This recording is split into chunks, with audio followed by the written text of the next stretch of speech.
the time you leave your home and actually preparation for Hajj, up until you finish Al-Umrah. We described Al-Umrah and how it should be done in detail and everything. And today, inshallah, we will describe in detail the Hajj, how to make Al-Hajj. Is that the Vaseline? This is like a skin barrier cream. It's way better than Vaseline. All right. So you can give it to everybody or use for yourself or your. All right, so we were mixing up everything, the ahkam, the rules, the practical advices and things like that based on the experience, things that you need for to make Al-Hajj and all the details, inshallah. And we will take it from where we stopped yesterday, how to make Hajj. You finished Al-Umrah, and we said we're going to focus on Hajj al-Tamattu' or Umrah being done by itself, done, finished, and then Hajj. We finished that already. You can we didn't record it, but we will pick it from there, inshallah. Then, after you finish At-Tahallul min al-Umrah, you get out of Umrah by cutting the hair. You are simply out of Umrah. You are just waiting, enjoying the Haram in Mecca, or if your package is to go to Medina, you're just spending time there. That's not part of the nusuk, it's not part of the ritual. You don't have to do anything, you just come back to regular clothing and regular everything. But at this time, if you are in Mecca, obviously you don't want to miss any salah in Al-Haram. One salah in Haram, in the Masjid Al-Haram, equals how many? 10,000. 100,000 times. So we pray Salat al-Isha here, it counts like one. If you pray Salat al-Isha in Al-Haram at this time, it's 100,000 times more. 53 years. Which is like more than 50 years, 53 prayers of 53 years, Allah Akbar. If we have sisters, they can join us in here. That's why I asked Qur'an if you can come here. If you have sisters who want to join us, because we'll be explaining and showing some stuff, so you feel free to come to this area in the back there, the brothers area. So this is a lot of reward. Some hadith mentioned that there's a reward by just looking at the Kaaba. If you sit there and look at the Kaaba, there is some reward in that. Drinking from Zamzam. It's beautiful. You don't want to miss any fard in Al-Haram. And in there, you know, lack of sleep, a lot of things build up and you're tired. But people keep adding to that by shopping a lot. You have to get gifts for everybody. There is nothing wrong with that, but do not waste your beautiful, your precious energy that's needed for things that my advice is to delay all of that until after Hajj, until you finish Hajj. If you have to do a lot of shopping and stuff, unless it's just in your way getting to the Haram or back from the Haram, that's okay. Salatul Layl, Qiyamul Layl, pray at night in the Haram. After Fajr, pray Fajr, catch Fajr in there and stay until the morning. Try to do as many as possible of those things at this time. Until it is time to make Hajj. When are we going to start again getting to the Ihram and making Hajj? From what you studied and from what you know, what day of the Hijjah we will start doing that? The 8th of the Hijjah. The 8th day, الثامن من ذي الحجة, you will at this time from your place in Mecca. Hujjaj, they will start doing that from their place in Mecca. Unlike Umrah, you will start making the Ihram and getting to the state of Ihram at the aeroplane, or if you are coming from Medina, right next to Medina. But now for Hajj, you will do the Ihram from where? From Mecca, your place in Mecca, your hotel, wherever you're staying in Mecca, you will start doing the same thing. Prepare yourself for an Ihram. How to prepare ourselves for an Ihram? Give me a few things. One, take a shower, shave, clean your body, cut your nails if you need to, put some perfume, all of that before you get to the state of Ihram. All of that before you get to that's in your hotel now. It's much easier than in the aeroplane as you were coming in the beginning. And now after doing that, if it's Salatul Dhuhr, Salatul Asr, whatever, go pray there and then announce the niyyah after that. It's recommended to do the niyyah after Salah. If it's not Salah time, you make Sunnah, 2 rak'ah Sunnah, Nafl, and then you announce the niyyah after that. What is the niyyah going to be? Sisters, again, I'm saying you can join us in here. You can come cross the curtain if you're ready, and you can come join us here in the back. So what to say in the niyyah at this time? When we were saying Umrah, intention for Umrah as we were coming, we said what? Labbaik Allahumma Umrah. Now, what would we say? Labbaik Allahumma Hajj. This time you will announce the intention for Hajj. What day is it again? Please follow with me, whether you're going or not. We are talking Dhul Hijjah. All of that is Dhul Hijjah. So that's 8th day of Dhul Hijjah. You will start getting into an ihram. You got into an ihram. Where are you heading to? You will be going to Mina. Your camp, your tent in Mina, where you will spend 1 day in Mina, which is the 8th Sunnah of the Nabi sallallahu alaihi wasallam. On the 8th you do ihram. And the 8th you do ihram morning. Usually, just go to Mina. Yes, your group is going to take you in buses to Mina. It's called At-Tas'eed. They will take you to Mina, which is 3 miles, 2-3 miles from Mecca. It's actually just, connecting to Mecca like Glen Haven and Panama City, but it's you need to go. Everybody is going, not walking at this time. They will take you in a bus, and you will go to your tent in Mina, where the Nabi sallallahu alaihi wasallam prayed Salatul 5 prayers. Salatul Dhuhr, starting on the day 8th of the Hijjah, he prayed Dhuhr, Asr, Maghrib, Isha, and Fajr of the next day. Of what day? What is the next day? 9th of the Hijjah, which is the day of 9th of the Hijjah. Arafah. This is the day of Arafah or Arafat. So 8th of the Hijjah, you will do what in that day? Announce the niyyah for Hajj from where? In Mecca, in your place in Mecca, saying, getting to the state of Ihram, praying 2 rak'ah, saying Labbaik Allahumma Hajj. And from that time on, once you put on the Ihram for men, and women can dress anything, from that time on, you have a lot of things that you cannot do. You get to the sacred state of Ihram.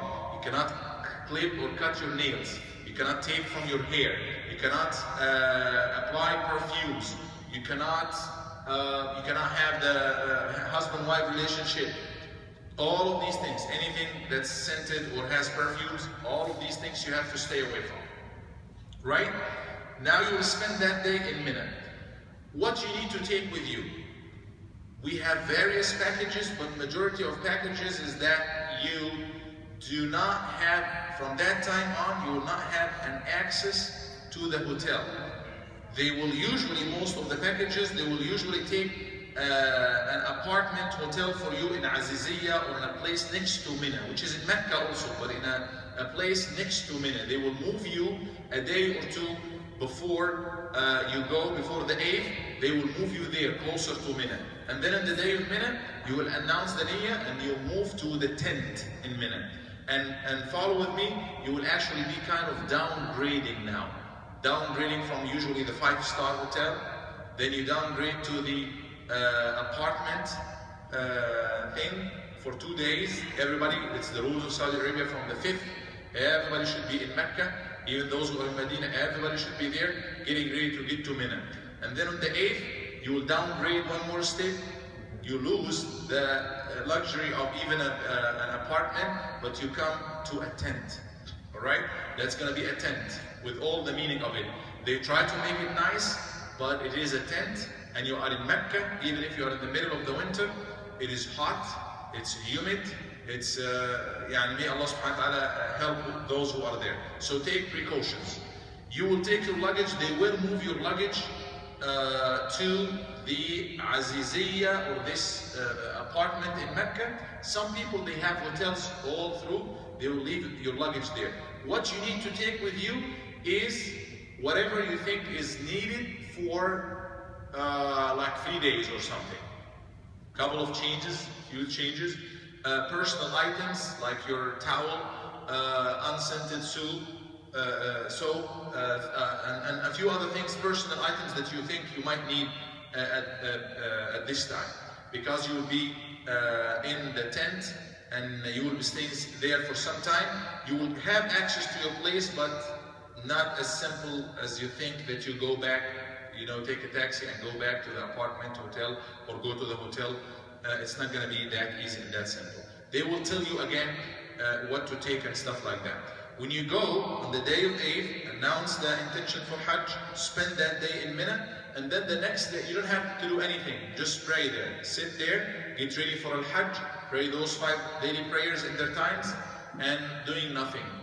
Obviously you read Quran, you do dhikr, but there's nothing special to do at this day. And in those prayers, you are not cutting short the 4 rakat or 2? No, you are not. You are not. And then on the 9th of Dhul Hijjah, which is the next day after that, after Fajr, your company might decide to take you before Fajr or shortly after midnight. That's okay as well. Because again, keep in mind that 5-6 million people are doing the same thing. And actually, the earlier the better. If they take you earlier to Mina on the day of Eid and earlier to Arafat, big chance that you are going to avoid the congestion and the traffic jam in there. Last year we were, locked in Arafat, for example, just because we were late a couple of hours, not leaving early, a couple of hours late. We were there for like 4 or 5 hours. We got to Arafat just before Salat al-Asr or something like that. So the earlier the better. Obviously you go by the instruction of your company and go by the package and make sure that you are aware of the details, when are we moving and everything, and be always ready and prepared. They will take you on the day of 9th, which is the day of Arafat, to Arafat. From Mina to Arafat, which is kind of a little far. It's kind of maybe 9-10 kilometers from Mina. They will move you in buses. You will move in the bus from Mina, your tent in Mina. You will come back to Mina again. You're not leaving for good. You will come back to the tent in Mina again 2 days later. So you will move to Arafat, and all you have to do in Arafat is just this day. It's not a full day. Depending on when they are going to take you, they might take you after midnight, they might take you around Fajr time, or after Fajr, they might take you 10 a.m. in the morning, they might take you close to Salat al-Dhuhr, but they will take you sometime, you will land sometime in Arafat, which is Yawm al-Hajj, the day of Hajj, al-Hajj Arafah. The Prophet ﷺ said, the Hajj is Arafah. This is the most important part of Hajj. On the day of Arafah, you will go there. You will pray Dhuhr and Asr combined and shortened. Dhuhr and Asr, 2 rak'ah Dhuhr, 2 rak'ah Asr, as if you are traveling. That's nusuk, that's part of the Hajj. You do it this way. All you do in Arafat is once you get there and Dhuhr time comes, you will pray 2 rak'ah for Dhuhr, 2 rak'ah for Asr, and usually the Imam will give you a khutbah. Whoever is with you, he will give you a khutbah. Whether it's a day of Friday or not, there is a special khutbah or sermon for the day of Arafat that is there. Some advices for you in Arafat, practical things to do. Never. I'm not saying it's haram or anything, but from my experience, don't you never leave your tent. It's extremely hot out there, extremely crowded. All tents, and even in Mina, make sure that you are 100% aware. Get the number of your tent, the number of the street. All tents look the same, all streets look the same color, same everything. All you need to take is the numbers, because you will spend substantial time of your day and substantial amount of your effort just trying to get back. If you get lost, you can go all around in circles. Take the numbers. Same in Arafat. But in Arafat, here's my advice to everybody with me: do not leave the tent. Some people, the idea and the stereotype in our mind, Arafat is a mount, is that Jabal al-Nur. You have to go there and you have to climb. That's wrong. That's wrong. That's not going to be there. It's there, but everybody, it's like a small hill. It's not like a mountain, and everybody of those 5-6 millions are trying to stay there. And Nabi Sallallahu Alaihi Wasallam said, I stayed here, وَعَرَفَةُ كُلُّهَا مَوْقِفٌ. Yes, I stayed here, but every single inch in Arafat, which is a valley, actually Arafat is a valley, is a place for you to stay, because he knew, Sallallahu Alaihi Wasallam, that everybody will come, oh yeah, he stayed here, we need to stay exactly right here. How could 5-6 million people, people fight, people have sunstroke, people have everything you could imagine. This is the best and most important day of Hajj. That's Hajj. If you lose that, no Hajj for you. All you have to do is take enough water for you. They're going to give you water and drinks and everything, but take, make sure that you drink a lot of water. And the best thing to do in that day is one single thing, which is dua, invocation, prayer, which is a dua. خَيْرُ الدُّعَاءِ دُعَاءُ يَوْمِ عَرَفَةٍ. The best of all the invocation and prayer is the prayer made on the day of Arafat.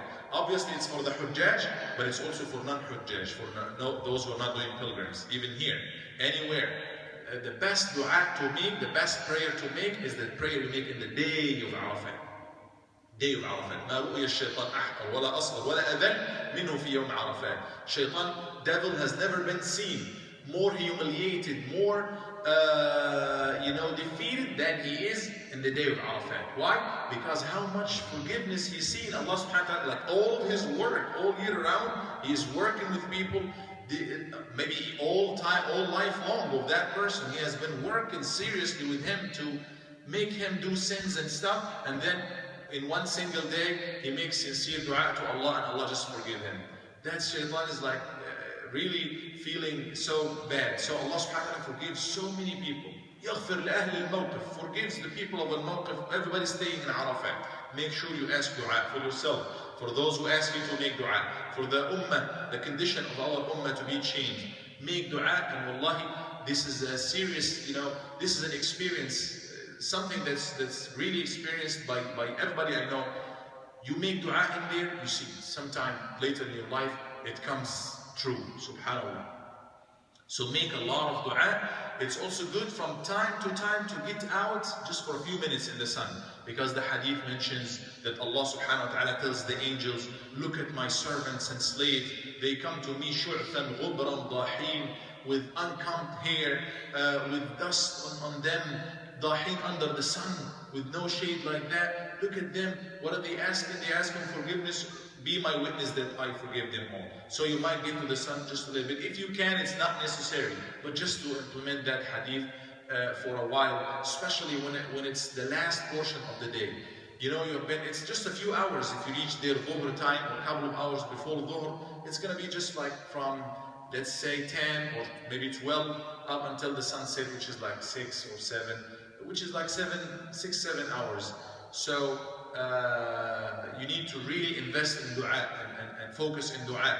You will lose interest after a while. You feel tired, but you might take rest a little bit. You might eat and then come back. So make sure that you are planning wisely to make sure that you're doing all the dua. Prepare your dua. Day of Mina before, you don't have anything to do. You might prepare your list of things that you need to request with Allah. Write it down, prepare it in your mind. I need to ask this for myself, this is for my daughters, for my wife, for my children, for my friends. Ask everything and be serious in your dua. That is one thing that you do. Something else, and excuse me for saying that, but you have to know that for sure. You have to plan using the bathroom. That needs a plan by itself. Do not wait at the last minute. Ahead of time, with the first, alarm that you need to go to bathroom, go and stay in the line. Some lines could take up to half an hour or more. You are in the line, you just need to use the restroom or something. So prepare accordingly, especially in the next day, the day that will come after that, the 10th, or that night. But in Arafat, it's really could be really very congested. Everybody is there and very limited, and unfortunately very dirty bathrooms. I don't know why. I don't know why, with this very rich country, that they cannot even offer people some human restrooms or so. Allah musta'an. But deal with whatever is in there. This is how it is. A trial from Allah, sabr, and inshallah you get. Again, do not fight with anybody. See people fighting on the line. I was here before you. Where is the line? Some people come from here, some people come from there. Be extremely, extremely patient. At this point, at any point, you will come across things that will really, you're not used to that. But be extremely patient, so you don't lose your temper and you don't lose your Hajj. I have seen people, I remember people on the line in Arafat, the day of Arafat, cursing. يسبون الدين لبعضهم. I have seen this, I've heard this from it. Wallahi, they curse the religion of each other. That's the worst, that it's common amongst Arabs. So, subhanallah, coming.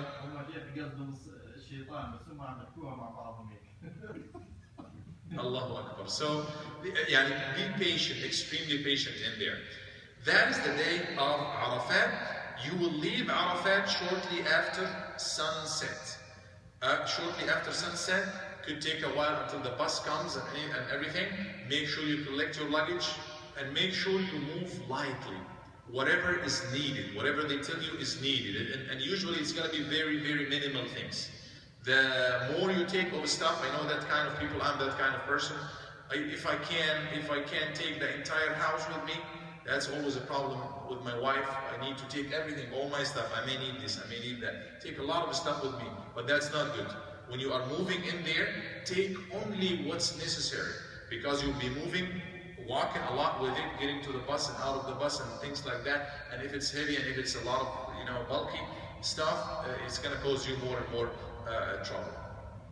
Usually the tents are really good, and some of them are air conditioned and they give you food and everything, so it's good. But still, it's hot and humid and things like that. But again, the most important advice, if you ask me, is do not leave your tent unless it's necessary. You have to.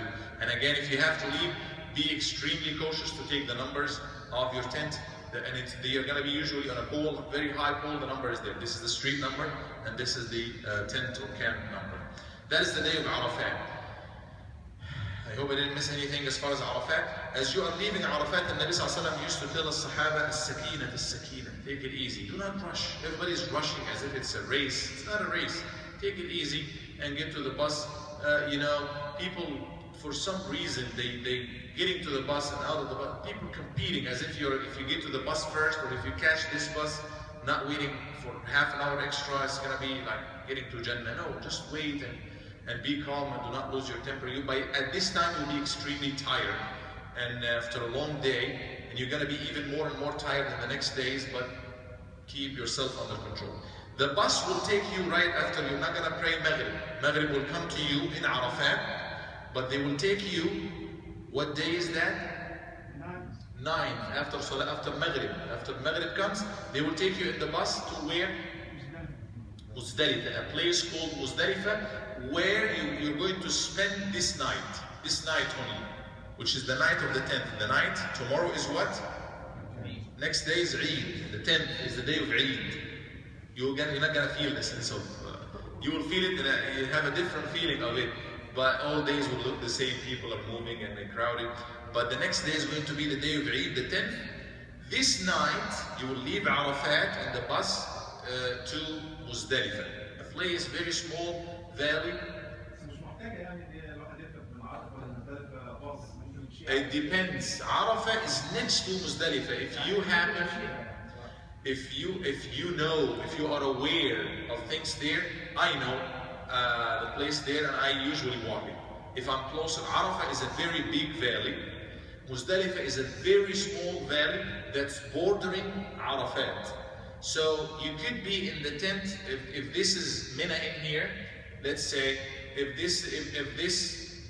the chair there is Muzdalifah, and this is Arafat, all of this is Arafat, you could be here, the closest point to Muzdalifah, so it's easier to walk.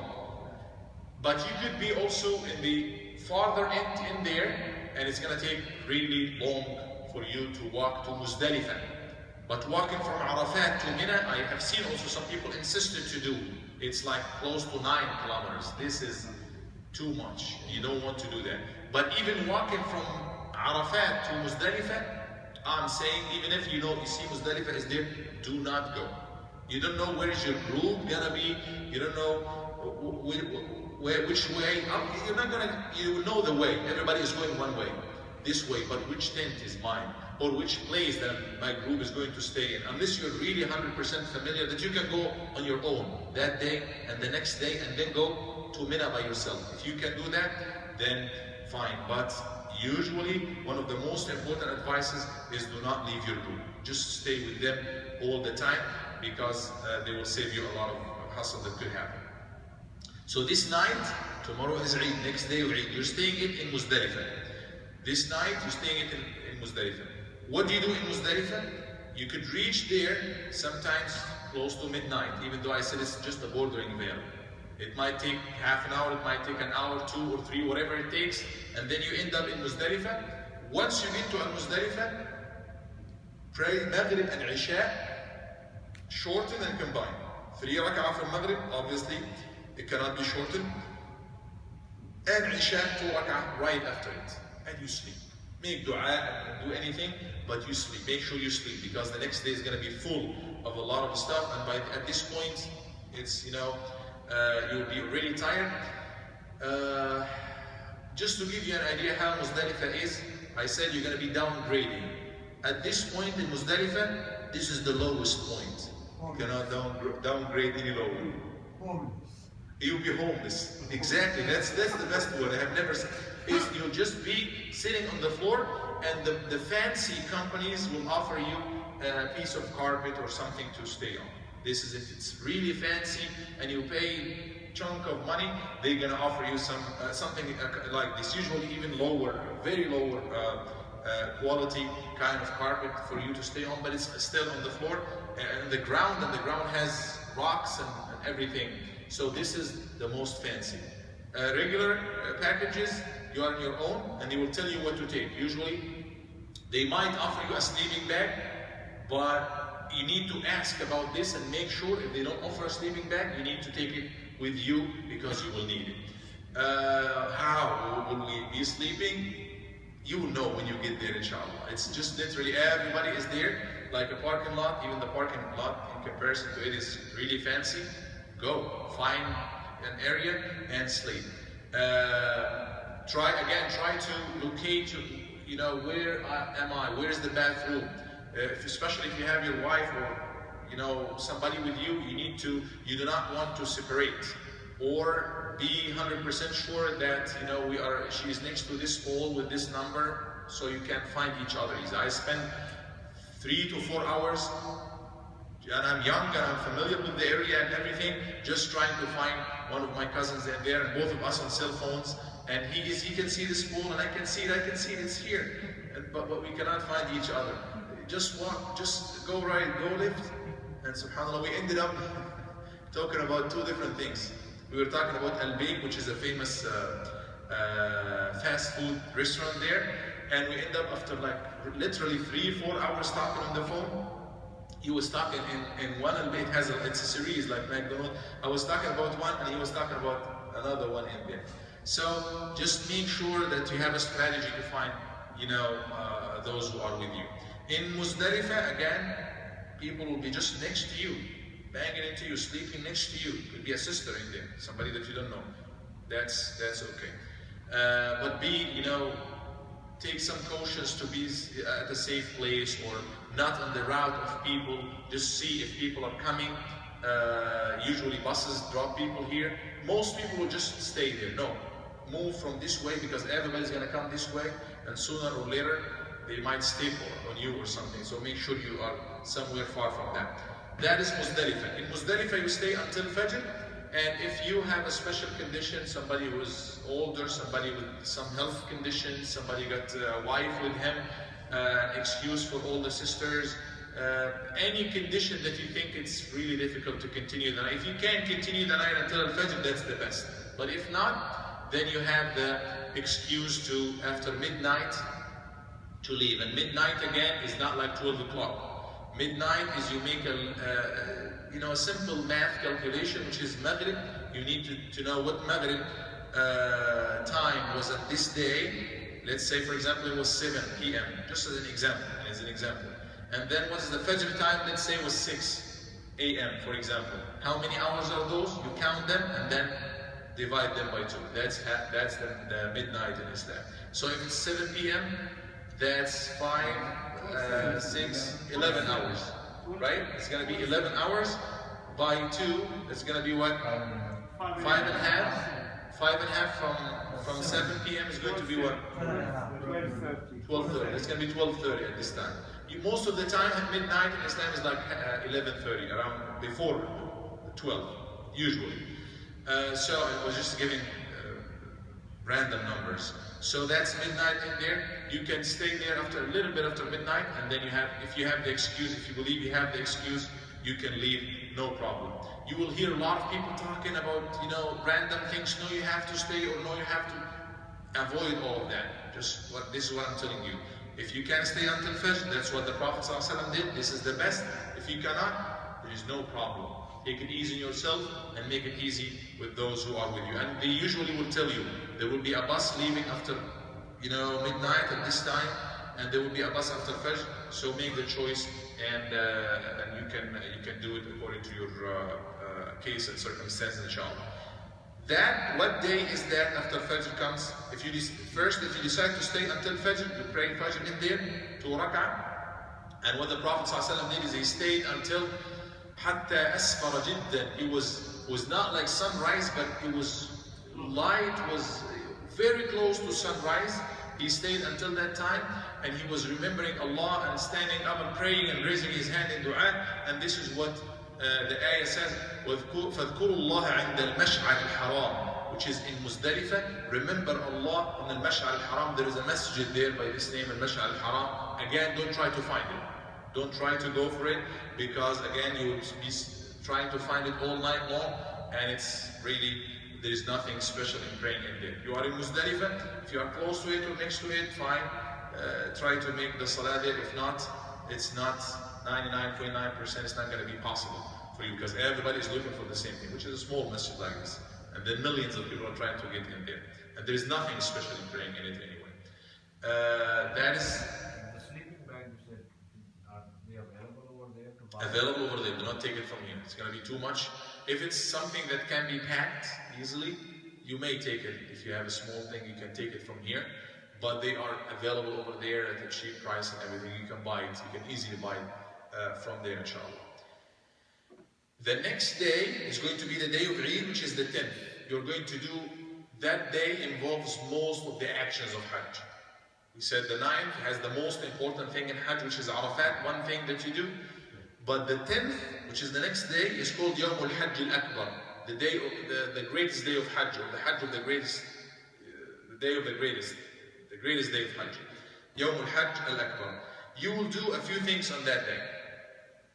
When you move after Fajr or after midnight from Muzdalifah, you will have to do those few things on the day of Hajj.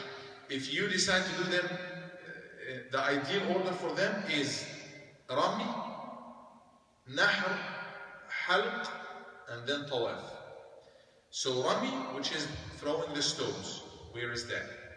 The stones you're going to be back in Mina again. All the stones are in Mina.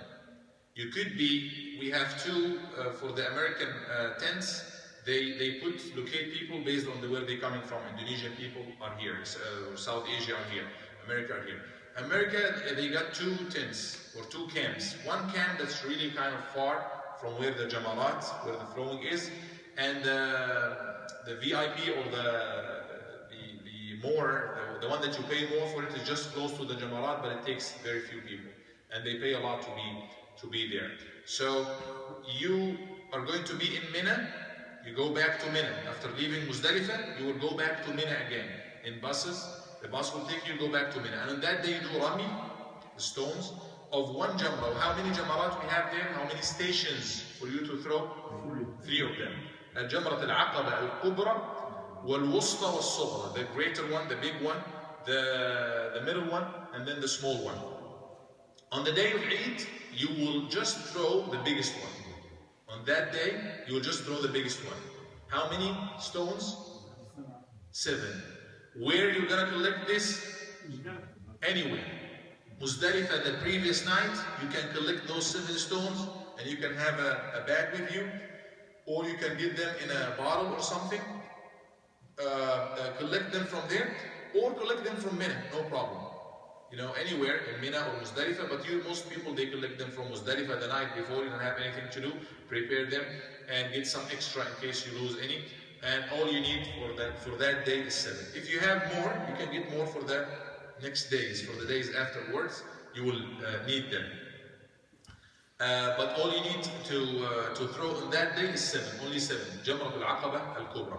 You will go back from Muzdalifah. What day is that again? 10th of the Hajj. First thing you do, Order is not really important. I told you the ideal thing is to do them in this order. But you can literally do any one before the other. So we have 4 things. Rami, throwing the stones. Nahr, which is slaughtering, and obviously that's going to be done in your behalf. You're not going to do that.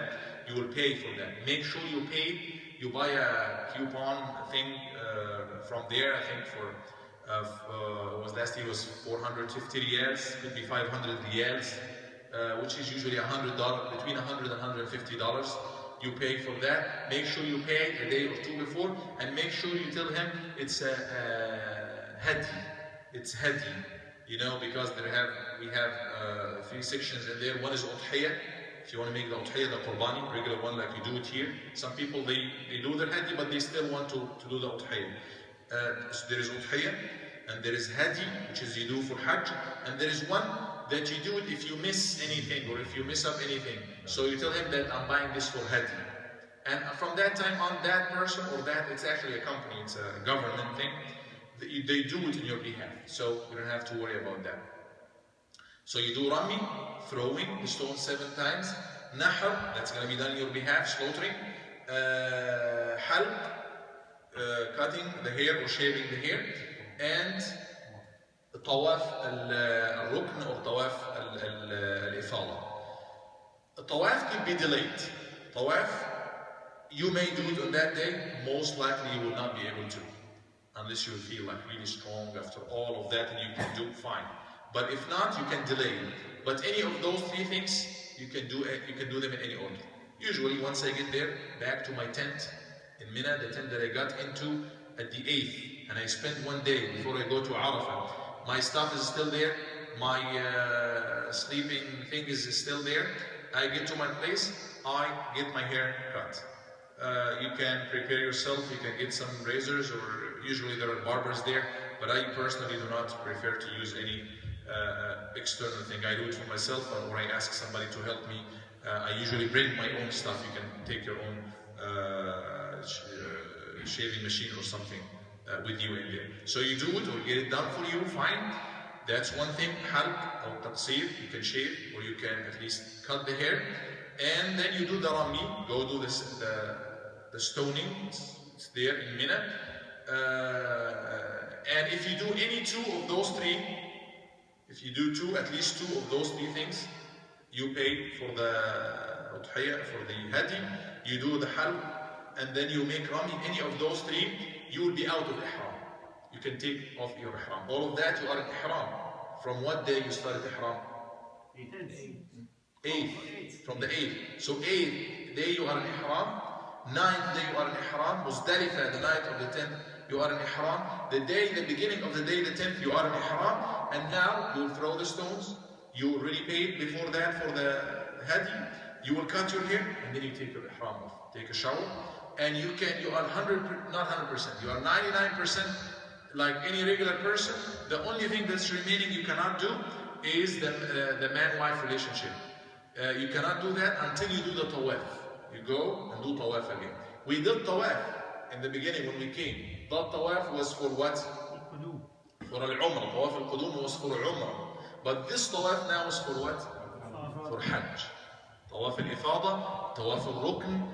There is a lot of names for it. So this tawaf is essential for Hajj now. One of the pillars of Hajj you have to do. So you go to Mecca, do not overburden yourself. Yes, the haram for that day and the next day and the next 1 week, usually 1 week after that is going to be full. But at least for you, you get some rest. Do not, insist to make it on that day. But if you can't do it on that day, that's also fine. That's fine. On that day, again, what are we going to do on that day, on the day of Eid, the 10th? Give me the things that we're going to do. Rami, throwing the stones 7 times. Jamrat al-Aqaba al-Kubra. Slaughtering. All you do is buying a coupon. The haircut. And tawaf. You may do tawaf, you may delay it later on. That's what you're going to do on that day. And by this, almost 95% of your Hajj is done. Actually,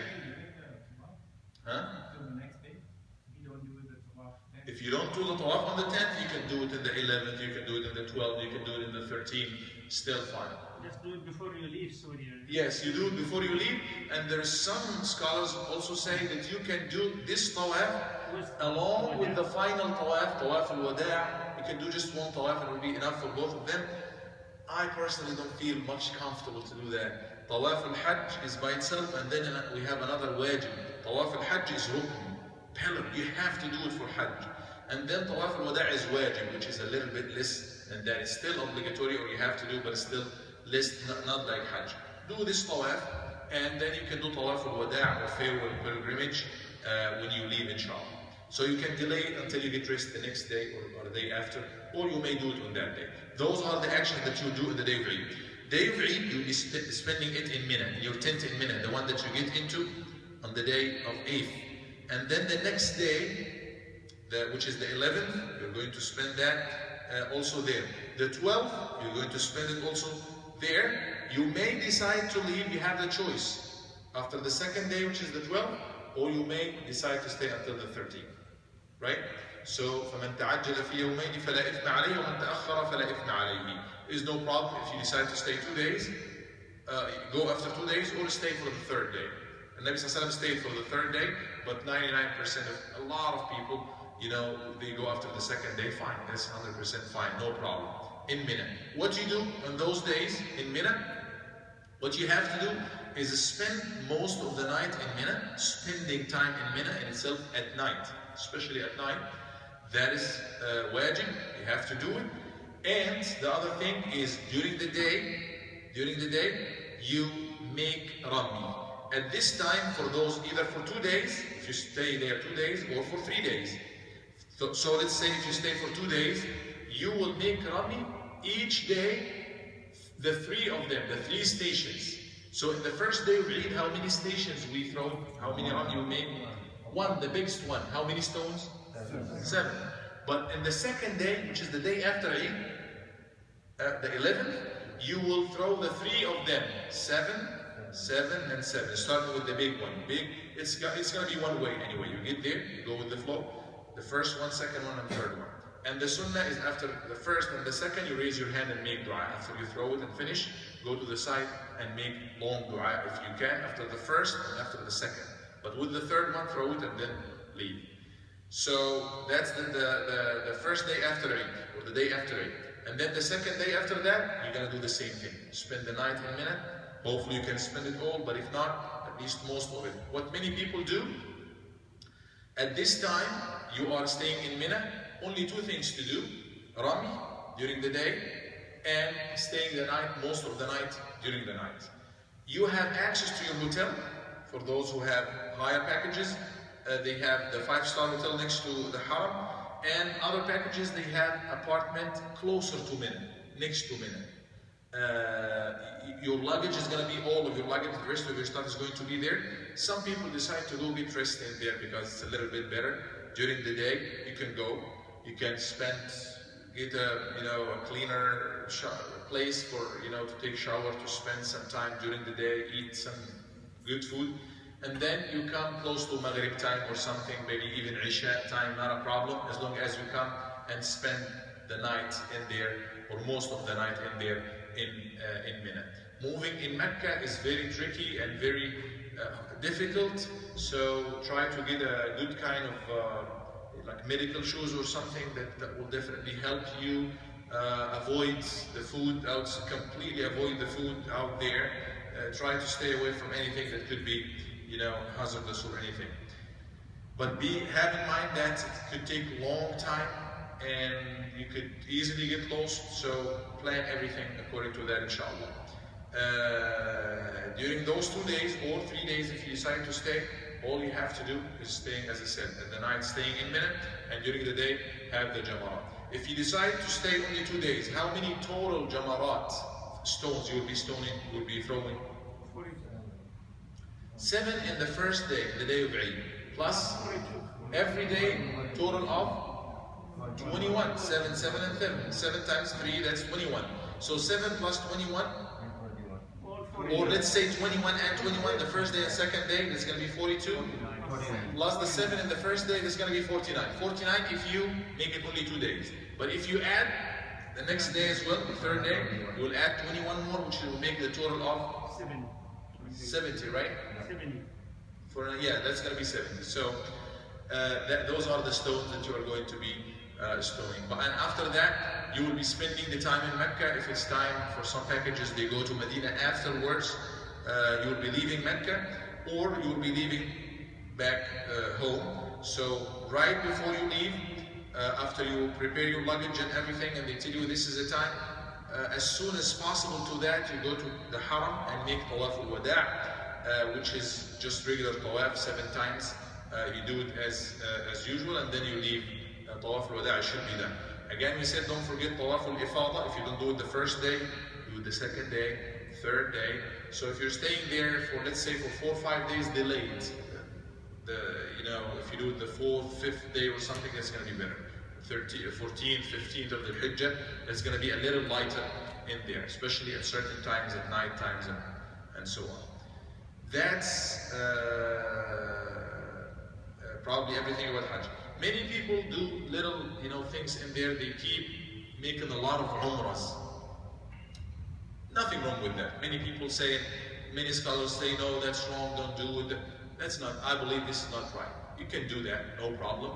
And also many scholars believe likewise. But the thing is, if you decide to do that, my humble advice for you is to keep that after Hajj.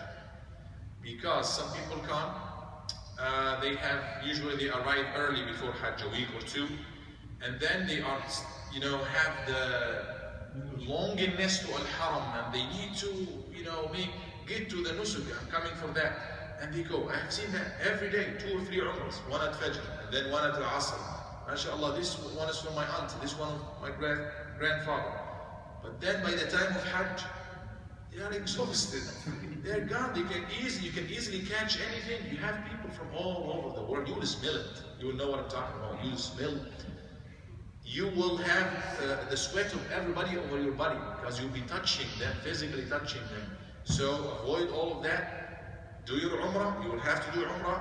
Or in your case, you do 2 Umrahs if you decide to. 1 Umrah when you go, and then another Umrah when you come back to Mecca. That should be enough for now. Then wait and save your energy for Hajj. Done with Hajj, which is the one that you came for. You came for Hajj, not to make Umrahs for left and right for people, which is good, nothing bad. But delay that. I'm done with my Hajj, Alhamdulillah. I can now do all the Umrahs, which is the 10th, I mean. You finish the 9th and you finish the 10th. Then during those 2 days you are staying in Mina, you may, actually after that, delayed after you finish even Mina, everything, you can do the Umrahs and everything. Questions? Yeah. Tafadhal. When you return from Muzdalifah to do run Jamarat, and you leave at midnight, some stars give you make it easy for elder and everything. They leave from Muzdalifah at midnight and they go directly to Al-Jamra al-Kubra and they throw the stones. That's acceptable? Yes, you can do that. For those who decide to leave after midnight, and that's Allah subhanahu wa ta'ala and the Prophet is giving them concession. And Nabi sallallahu alayhi wa sallam adina lil-nisa wa وكذا categories of people who have excuses. He gave them the permission to leave after midnight. Then leaving after midnight, you will continue the process from there. You don't have to wait until the morning to go do the throwing and do the tawaf. That's what they do most of the time. They go after midnight to the Jamarat still at night. They throw, make the Jamarat, and then they go to Haram. They want to go before everybody, do the tawaf, so they will be done with everything. That can be done, no problem. But if they wait with the Ramyul Jamarat, it's going to be better.